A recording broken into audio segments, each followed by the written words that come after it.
حضرت عبداللہ بن مسعود رضی اللہ تعالیٰ عنہ رسول اللہ صلی اللہ علیہ وسلم کے پاس آئے اور آ کر عرض کی یا رسول اللہ مجھے کسی نے یہ بتایا کہ فلاں آدمی کے اوپر جن چڑھا ہوا ہے، اور میں اس کی طرف گیا اور میں نے دعا کی اور اللہ کا کلام پڑھا اور اس کے اوپر پھونکا تو وہ ٹھیک ہو گیا۔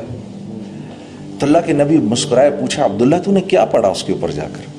کہا یا رسول اللہ میں نے اس کے کان کے اندر قرآن کی یہ آیت پڑھی افحسبتم انما خلقناکم عبثا، پوری یہ آیت پڑھ دی میں نے اور اس کے کان میں پھونک دی۔ آپ صلی اللہ علیہ وسلم بڑے حیران ہوئے، عبداللہ بن مسعود کو دیکھا اور پھر آپ نے فرمایا اے عبداللہ تجھے پتہ ہے یہ آیت کیسی آیت ہے؟ اس رب کی قسم کہ جس نے مجھ کو نبی بنا کر بھیجا ہے، یہ آیت اگر یقین کے ساتھ آدمی پہاڑ پر کھڑا ہو کر پڑھے تو پہاڑ کو اپنی جگہ سے ہلا دے گا۔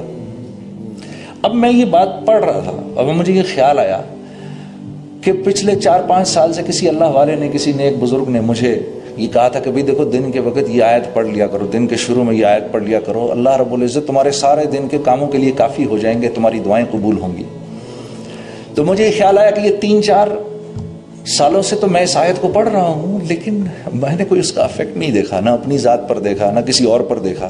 تو مجھے وہ خیال آیا بات یہ ہے کہ عمل تو عبداللہ بن مسعود نے بھی وہی کیا جو میں کر رہا ہوں، انہوں نے تو ایک ہی دفعہ کیا، میں تو 3-4 سال سے کر رہا ہوں۔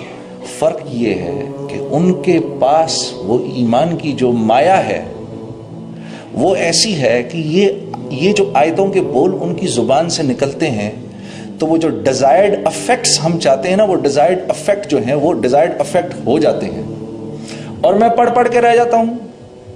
ابھی ہم حج پر تھے، بڑے فخر سے انہوں نے بتایا کہ بھئی اس سال تو 45 لاکھ آدمی نے حج کیا۔ اب 45 لاکھ لوگوں نے، الحمدللہ کتنی بڑی بات ہے، امت مسلمہ میں سے 45 لاکھ لوگوں نے حج کیا۔ لاہور کی آبادی 45 لاکھ کی ہے، تو مکہ اتنا چھوٹا سا شہر ہے، وہ 45 لاکھ بندہ مکے میں، اللہ نے ان کے وہاں پر کھانے کا بھی انتظام اور پینے کا بھی انتظام، نہانے دھونے کا بھی انتظام، پانی کیسے خرچ ہوتا ہوگا، ادھر دوسری ایمنسٹیز جو ہیں ان کی اویلیبلٹی، وہ کیسے اللہ نے ایک نظام چلایا۔ اور وہ 45 لاکھ کے 45 لاکھ اللہ سے یہ دعا کرتے ہوں گے یا اللہ مسلمانوں کو پھر سے عروج نصیب فرما، اسلام کو عروج نصیب فرما، یا اللہ ہماری زندگیوں کو قبول فرما۔ وہ سب کیا کیا دعائیں نہیں کرتے ہوں گے، اور ہم کیسی امیدیں لگا کے رکھتے ہیں ان حاجیوں سے۔ یقیناً اللہ کے ہاں یہ دعائیں تو قبول ہوتی ہوں گی لیکن وہ ڈیزائرڈ افیکٹس نہیں ہو رہے جو 1.25 لاکھ صحابہ کے حج سے ہو گئے۔ انہوں نے تو 30 سال کے اندر 1.25 لاکھ صحابہ ہی تو تھے جب اللہ کے نبی نے اس دنیا سے وصال فرمایا، تو ان کے دنیا سے چلے جانے کے 30 سال کے بعد مسلمان 3 بر اعظموں کے بادشاہ بن گئے، 3 بر اعظموں کے بادشاہ بن گئے۔ کیا ہوا؟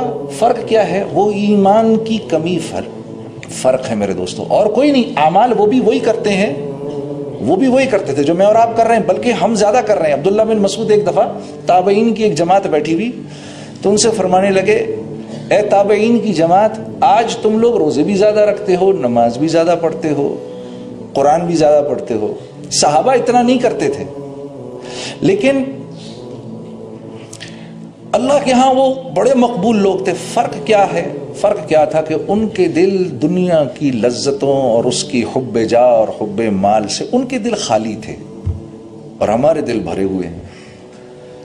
میرا دوست ہے سعید انور، کرکٹ پلیئر جو ہے ہمارا، میں اور وہ جماعت میں ایک ساتھ سفر کرتے ہیں، تو وہ ایک بات اکثر کہتا ہے اور بڑی اچھی بات وہ کہتا ہے۔ وہ یہ کہتا ہے دیکھو ایک کنواں ہے نا جس میں پانی ہے، ٹھیک ہے، اس کنویں سے سب نفع اٹھا رہے ہیں، اگر اس کنویں کے اندر ایک مرا ہوا کتا گر جائے آ کر، ایک مرا ہوا کتا ہی تو ہے، اتنا بڑا کنواں ہے وہی، اتنا پانی بھرا ہوا، ایک مرا ہوا کتا ہی ہے، اب مجھے بتاؤ ہم میں سے کیا کوئی بھی اس کنویں سے کوئی نفع اٹھا سکتا ہے؟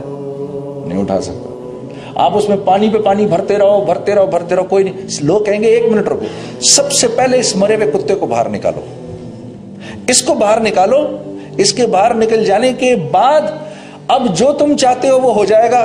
پھر پانی کو صرف ایک ہی دفعہ صاف کرنے کی ضرورت ہے۔ اب جو پانی بھرو گے اس پانی سے تم ہر قسم کا نفع اٹھا سکتے ہو، اس کو پی بھی سکتے ہو، اسے وضو بھی کر سکتے ہو، اور گھر کا کھانا بھی پکا سکتے ہو۔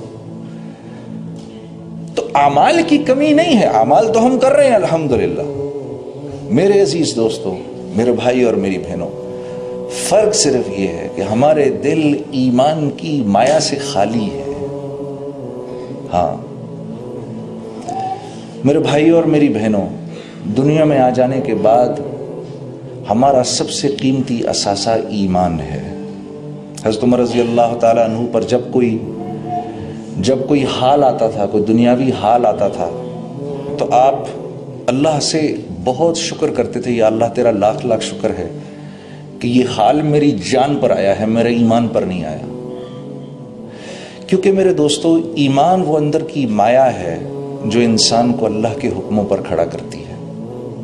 ورنہ آپ یقین کرو، تھوڑی دیر کے لیے سکھاؤ، ایک غیر مسلم کو بھی 10 منٹ میں ہم نماز پڑھنی سکھا سکتے ہیں، وہ 10-15 منٹ میں نماز پڑھنا شروع کر دے گا۔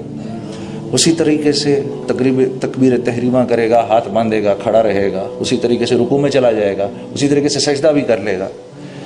اور یہ بات ثابت ہے، پرانے وقتوں میں 1400 سال میں کئی دفعہ ہوا یہ کہ غیر مسلم جاسوسوں نے اماموں کا بھیس بدلا اور عرصہ دراز تک مسجدوں کی امامت کرتے رہے۔ تو یہ اعمال جو ہیں، نماز ہو گئی، روزہ ہو گیا، حج، زکوٰۃ، اچھے بول، میٹھا بول، اچھے اخلاق، اچھے معاملات، اللہ کے ہاں ان کی قیمت اسی وقت لگتی ہے جب دل کے اندر ایمان ہو، ورنہ اللہ کے ہاں ان کی کوئی حقیقت نہیں ہے۔ تو میرا آپ کا سب سے قیمتی اثاثہ ایمان ہے۔ ابھی کچھ دن پہلے میں ایک چیز پڑھ رہا تھا کہ اچھا، میری ایک گزارش ہے بھائی، جتنی دیر میں بات کروں بھائی، کوئی تکبیر اور نعرے نہیں لگانے یہاں پر، ہاں ذرا تھوڑی دیر آپ کی مجھے توجہ کی ضرورت ہے، کیونکہ میں دنیا کے اس وقت اتنے سارے کام چھوڑ کے آپ کے پاس آیا ہوں کہ میں آپ کو بتا نہیں سکتا۔ اور میں کیونکہ یہاں پر آنے کی ضرورت سمجھتا تھا، اس لیے بڑی ضروری اپوائنٹمنٹس میں نے کینسل کی ہوں، پھر میں یہاں آیا ہوں۔ اور یہ میں آپ کو اس لیے، میں کوئی بڑی بات نہیں کر رہا، یہ میں آپ کو اس لیے بھی بتا رہا ہوں کیونکہ میں یہ اپنی ذمہ داری سمجھتا ہوں کہ آپ سب حضرات جو ہیں یہ اس ملک کے کل کے معمار ہیں، اور نہ صرف یہ کہ پاکستان بلکہ پوری امت مسلمہ کی باغ ڈور کل آپ کے ہاتھ میں ہونی ہے۔ اور میری دل و جان سے آپ کے لیے دعا ہے کہ اللہ رب العزت آپ لوگوں سے اپنے دین کا کام لے، کیونکہ جس کے لیے اللہ نے یہ فیصلہ کر لیا کہ میں نے اس سے کام لینا ہے، یقین کرو میرے دوستو، آپ ذرہ کریں گے اور اللہ آپ سے ایسے کام لے گا، آپ ایک قطرہ کام کریں گے، اللہ آپ سے کام ایسے لے گا جیسے سمندر سے لیتا ہے۔ وہ اس کی اپنی مرضی پر ہے، آپ میں سے کس کو چن لے، ٹھیک؟ یوں اگر ہم زور لگائیں تو کسی کو 2 رکعت نماز بھی نہیں پڑھا سکتے، ہاں، لیکن اگر اپنی زندگی کو ٹھیک کرنے کا فیصلہ کر لیں تو پھر اللہ کی طرف سے آسمانوں پر چناؤ ہوتا ہے کہ اس نے اپنے آپ کو ٹھیک کرنے کا ارادہ کر لیا، اس لیے اب ہم اس کی ذات کو، اس کی زندگی کو اوروں کی ہدایت کا ذریعہ بنائیں گے۔ یہ ہے سارا معاملہ۔